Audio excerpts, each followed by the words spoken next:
Hari ini program makan bergizi gratis mulai dilaksanakan. Sebanyak 190 titik di 26 provinsi menjadi target pelaksanaan program mulia ini. Dengan tujuan meningkatkan gizi anak Indonesia, pemerintah menargetkan 3 juta anak akan menerima manfaat program makan bergizi gratis hingga April mendatang. Pelaksanaan program makan bergizi gratis di hari perdana ini didukung oleh 190 satuan pelayanan pemenuhan gizi atau dapur MBG. Jumlah SPPG ini masih jauh dari target pemerintah, yaitu 937 SPPG. Dari tangan para staf SPPG inilah, makanan bergizi diracik untuk diantarkan kepada para siswa. Ada sejumlah catatan di hari pertama program makan bergizi gratis dilaksanakan. Dan itu akan menjadi tonggak untuk implementasi MBG yang lebih baik, yang akan menjangkau 15 juta masyarakat hingga akhir tahun 2025. Dari Jakarta, tim jurnalis NTV melaporkan. Ya, pemirsa, kita lanjutkan perbincangan masih bersama dengan Ujang Komarudin, Jubir Kantor Komunikasi Kepresidenan, dan juga Bakhrul Fikri, peneliti Celios. Saya kembali lagi ke Pak Ujang. Pak Ujang, tadi kita terakhir membahas soal Satuan Pelayanan Pemenuhan Gizi. Mungkin ini kan kemudian tidak terlalu banyak informasi yang tersedia di publik untuk mengetahui siapa sebenarnya pelaksana makan bergizi gratis ini, yang kalau tadi kita menerima beritanya di SPPG Slipi misalnya ada 50 orang. Itu terdiri dari 1 kepala, 1 ahli gizi, 1 akuntan, 1 asisten, 7 tim persiapan, 9 pemasak, 9 tim pemorsian, ada 4 supir, ada 16 tim cuci, kemudian ada 1 petugas kebersihan. Mungkin bisa diberikan gambaran bagaimana, siapa saja mereka, bagaimana sistem kerjanya, kemudian bagaimana proses perekrutan, jam kerja dan pengupahannya, apakah sistem harian atau seperti apa, Pak Ujang? Nah, SOP-nya, kami melihat dan menilai gitu bahwa yang terjadi di SPPG sudah sesuai dengan apa yang diharapkan oleh BGN, dan di situ ada 3 staf yang menjadi pokok. Pertama, tadi sudah disebutkan oleh Mbak Tasya, ada koordinator ketua, yang kedua ada ahli gizi, yang ketiga itu ada akuntan atau administratif. Nah, baru yang lain-lain ada juru masak, supir. Nah, mereka itu beliau itu diambil dari masyarakat di lingkungan sekitar itu. Jadi memang pemberdayaan juga. Kami tadi berkunjung ke Depok ya, di Tapos, itu menyaksikan bagaimana dapur-dapur itu dikelola oleh emak-emak ya, oleh ibu-ibu yang betul-betul antusias menyiapkan porsi makanan bergizi gratis untuk anak-anak di SDN Cilangkap 5 dan 3 di wilayah itu. Dan kami melihatnya bahwa semua prosedur ditempuh, ya, semua dilakukan dengan sebaik-baiknya agar memang sebisa mungkin tidak ada celah ya, atau kekurangan yang ada dalam program ini. Baik, Pak Ujang, mohon maaf audionya agak tersendat. Itu sebaik apapun yang tentu sebagai manusia, ya kami meyakini bahwa SPPG ini adalah bagian daripada proses penting ya dalam menghadirkan atau menyiapkan makanan bergizi gratis bagi anak-anak Indonesia. Oleh karena itu, kami pun memaklumi bahwa banyak prosedur yang harus ditempuh, banyak aturan yang harus kita jalani. Kami menyaksikan juga bahwa kita jamin juga higienitasnya. Misalkan ketika kami masuk dapur itu harus menggunakan tutup kepala, menggunakan masker, menggunakan sarung tangan, menggunakan sandal. Baik. Semua itu dilakukan dengan sebaik-baiknya. Nah, tadi kita lakukan juga bahwa staf-staf dari pelayanan ya yang ada di SPPG itu mereka adalah dari sarjana penggerak pembangunan Indonesia yang sudah dilatih selama 6 bulan secara militan. Ini yang menjadi sebuah kekuatan juga yang positif bagi BGN untuk menyiapkan makanan bergizi gratis bagi anak-anak Indonesia, ibu Baik, menyusui. Pak Ujang berarti ada Dan pelatihan ya sebelum hari ini? ya 6 bulan kita tidak main-main untuk mempersiapkan program ini. Baik. Jadi semuanya sudah kami lakukan secara terbaik untuk memastikan program makan bergizi gratis ini betul-betul terimplementasi dengan baik. Begitu Mbak Tasya. Baik, kita akan coba saksikan infografis berikut ini tentang persepsi pihak pengelola makan bergizi gratis. Ini dari data Celios, datanya Mas Fikri ya. Kita akan lihat ini.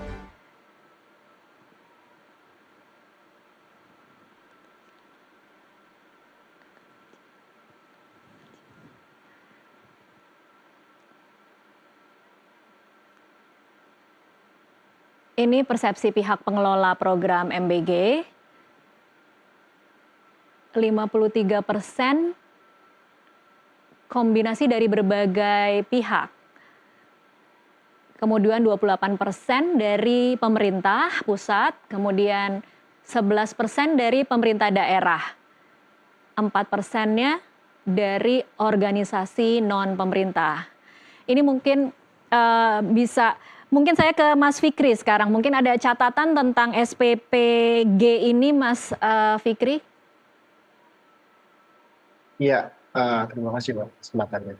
Yang tadi ya terkait hasil dari survei kita, itu sebetulnya saya sampaikan terlebih dahulu, responden yang ikut berpartisipasi untuk mengisi survei itu sebanyak 1.858 orang, yang itu tentunya dari klasifikasi yang itu berbeda-beda ya, baik dari tentang usia, kemudian pendidikan, bahkan pendapatan.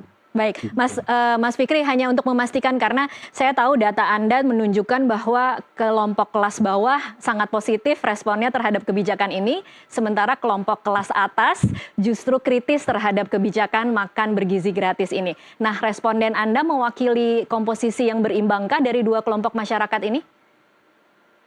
Ya, tentu Mbak. Karena pendapatan itu kita range dari yang memang itu merepresentasikan dari data BPS ya, terkait kelas.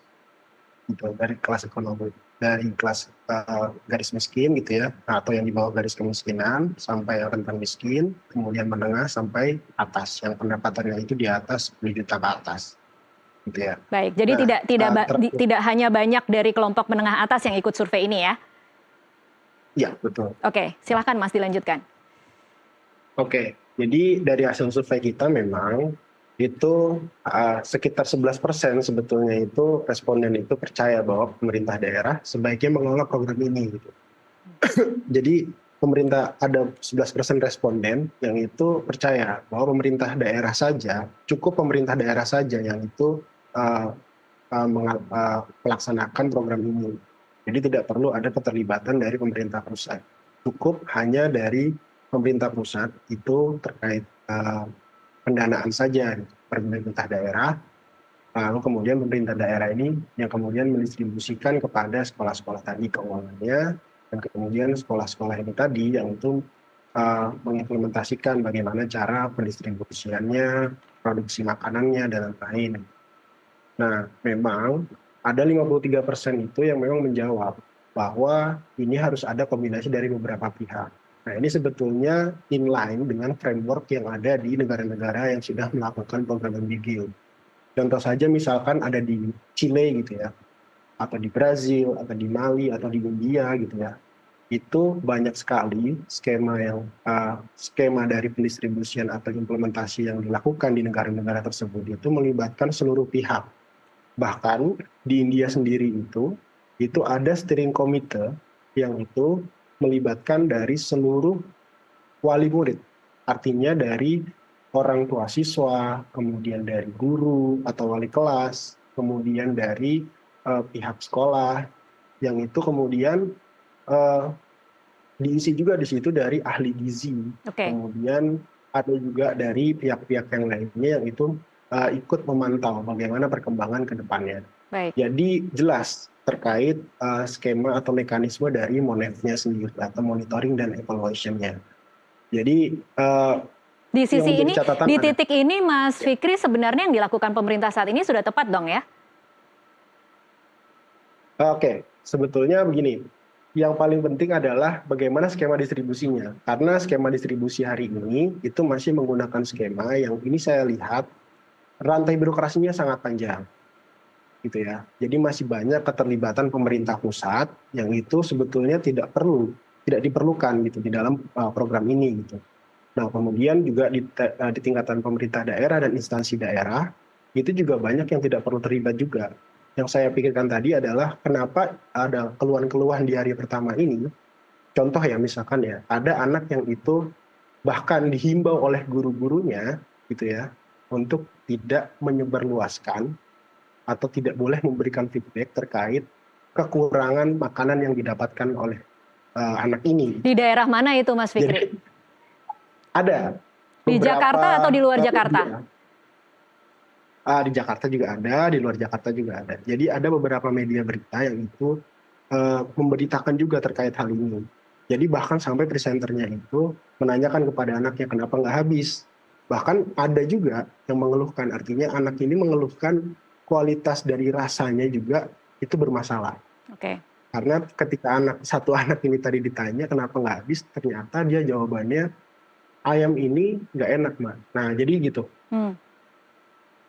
Oke. Itu yang jadi catatan. Baik. Bukan hanya standar gizi saja yang harus dipenuhi, tetapi juga penting adanya untuk memastikan bahwa makanan yang disajikan, menu makanannya itu sesuai dengan selera anak-anak.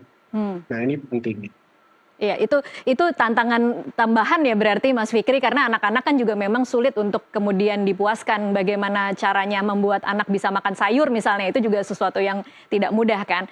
Tetapi ini mungkin bisa jadi catatan, saya kembali lagi ke Pak Ujang. Pak Ujang, ketika kemudian ada masalah-masalah yang terjadi dan laporan-laporan, kemana sebenarnya misalnya guru atau anak-anak atau orang tua murid harus melaporkan kejanggalan-kejanggalan yang terjadi dalam pelaksanaan MBG? Ya, sudah ada salurannya ya, yang sudah disiapkan ke BGN. Nah, tetapi saya akan menanggapi sedikit dari Mas Fikri ya. Ada juga beberapa anak itu, seperti anak saya misalkan, yang dia juga kalau makan pilih-pilih gitu loh. Ini apa nggak suka sayur. Jadi kalau kita pukul rata ada anak yang tidak suka sayur pasti akan ada. Soal rasa gitu ya, mungkin ya memang bisa karena makanannya, bisa juga karena anaknya ya. Tentu kita sama-sama evaluasi lah bersama gitu atas katakanlah kalau ada temuan seperti itu. Tetapi memang kami tetap ingin memberikan yang terbaik gitu. Kan memang juru masaknya kan harus dipastikan juga yang tadi bukan hanya sekedar mahir ya, tapi juga enak, lezat, yang sesuai dengan selera anak-anak. Ini juga kan harus dicari dengan tepat, dengan baik. Dan sudah saya katakan setiap anak pasti, saya sendiri misalkan saya nggak suka sayur, ya pasti akan pilih-pilih juga. Ya tadi saya katakan anak saya lah contohnya, nggak suka sayur, pilih-pilih pasti akan ada. Dan akan selalu ada, itu pada anak-anak kita. Dan mungkin ya jumlahnya juga tidak sedikit. Ya kami berharap tentu ya ini kan program yang awal ya di hari pertama, ya ada masukan-masukan, ada kritikan-kritikan, kita perhatikan untuk menjadi perbaikan di kemudian hari. Kami pastikan, insya Allah ya kami ingin berjuang, ingin bekerja yang terbaik, agar memang bangsa ini bisa berubah, termasuk anak-anak yang tidak suka sayur kan diberikan pendidikan. Diberikan pendidikan agar mereka suka sayur, agar memiliki makanan yang berserat tinggi gitu. Itu kan menjadi penting. Jadi makan bergizi gratis ini bukan hanya persoalan program Pak Presiden saja yang harus didukung, tetapi di saat yang sama juga ada pendidikan-pendidikan di dalamnya. Gitu. Baik. Bukan hanya sekedar menghilangkan malnutrisi saja, tetapi juga untuk memastikan kita ingin menciptakan generasi emas untuk menyiapkan anak-anak didik kita, anak-anak Indonesia yang siap untuk menghadapi generasi emas di Indonesia Emas 2045. Baik, Pak Ujang, tapi kembali lagi ke masalah bahwa ini kan kemudian misalnya satu SPPG harus menyiapkan ratusan makan untuk beberapa sekolah misalnya. Bagaimana kemudian memastikan bahwa tidak ada laporan-laporan seperti tadi, ayamnya misalnya kurang enak atau sayurnya kurang matang? Adakah kemudian sistem yang memang bisa kemudian menyortir atau mengawasi kualitas dari makanan yang diproduksi oleh SPPG? Ya tentu ada ya, ada mekanismenya, ada sistemnya. Tadi kalaupun memang ada temuan gitu, tentu ini kan perlu evaluasi bersama gitu. Tidak harus menyalahkan siapa-siapa, tapi bagaimana kita ingin mengevaluasi sesuatu yang kurang, Ya, sesuatu yang minus, sesuatu yang katakanlah dianggap ada kesalahan. Dan tentu kalau kita lihat ya dari 1.900 titik di 26 provinsi. Kalau ada misalkan ada trouble 1, 2, 3, menurut hemat kami sesuatu yang wajar saja. Karena kami manusia ya, yang bekerja di dapur juga manusia. Tentu tidak sempurna, kemungkinan akan ada celah-celah kesalahan yang bisa saja terjadi di antara juru masak dan lain sebagainya. Oleh karena itu mekanismenya kita kawal bersama. Rakyat Indonesia kan turut mengawasi juga atas pelaksanaan makan bergizi gratis hari ini bahkan ke depan. baik. Dan Pak Ujang, kami ya terkait soal gimana? kritikan bagaimana agar kemudian peran dari pemerintah daerah bisa lebih banyak dan tidak terpusat di pemerintah pusat, kira-kira akan didengar atau akan direalisasikan tidak Pak Ujang? Ya di tahap awal kami memang pemerintah pusat ingin memastikan program ini jalan dulu. Kalau di-handle langsung oleh pemerintah daerah, tentu akan banyak konsekuensi. Tapi mungkin ke depan perlu dikombinasikan ya, gotong royong pemerintah pusat dengan pemerintah daerah, termasuk dengan pelaku usaha, termasuk BUMDes, koperasi, UMKM, untuk memastikan ada perbaikan-perbaikan ke depan begitu. Baik. Tentu ini masukan yang berharga yang tentu menjadi perhatian kami bersama. Baik, Pak Ujang, kalau kemudian memang mengundang partisipasi masyarakat setempat, kemudian misalnya ada masyarakat yang ingin terlibat di dalam SPPG karena saat ini semua sudah ada 190 dapur yang sudah beroperasi, tapi masih targetnya hingga Desember kan masih lebih banyak lagi dapur yang akan dihidupkan. Akan seperti apa, bagaimana caranya masyarakat yang kemudian ingin berpartisipasi terlibat? Apakah harus ada kualifikasi tertentu? Apakah ada mungkin seleksi tertentu yang terjadi sebelum kemudian bisa diikut sertakan dalam SPPG? Ya, semua kan punya hak ya untuk bisa terlibat, bergotong royong, berkontribusi untuk mensukseskan program makan bergizi gratis ini. Oleh karena itu, bagi masyarakat biasanya mendatangi ya kepala pelayanan ya, unit pelayanan di setempat. Itu yang biasanya kedekatan-kedekatan itu yang menjadi perhatian. Kami yang jelas SPPG yang pasti itu melibatkan masyarakat lokal di daerah itu. Ya kami tadi pagi gitu ya di Depok itu kami tanya ibu-ibu yang masak ya sekitar situ. Lalu juga ada juga pengawasannya melibatkan komunitas sekolah. Itu komunitas sekolahnya juga ibu-ibu mama yang antusias juga melihat program makan bergizi gratis. Jadi pada prinsipnya kami siap diawasi, kami akan transparan, kami tadi akan mengizinkan publik atau masyarakat untuk bisa mengakses program ini, termasuk untuk berkontribusi di pelayanan di SPPG yang ada di lingkungan masyarakat masing-masing. Kami sekali lagi prinsipnya terbuka dan membuka diri untuk sama-sama bergotong royong ya, bersinergi, memastikan agar program Pak Presiden berjalan dengan lancar. Bahkan agar perjalanannya mulus. Mohon doa restu semuanya. Baik, kita masih akan lanjutkan di segmen selanjutnya. Pemirsa tetaplah bersama NTV Prime.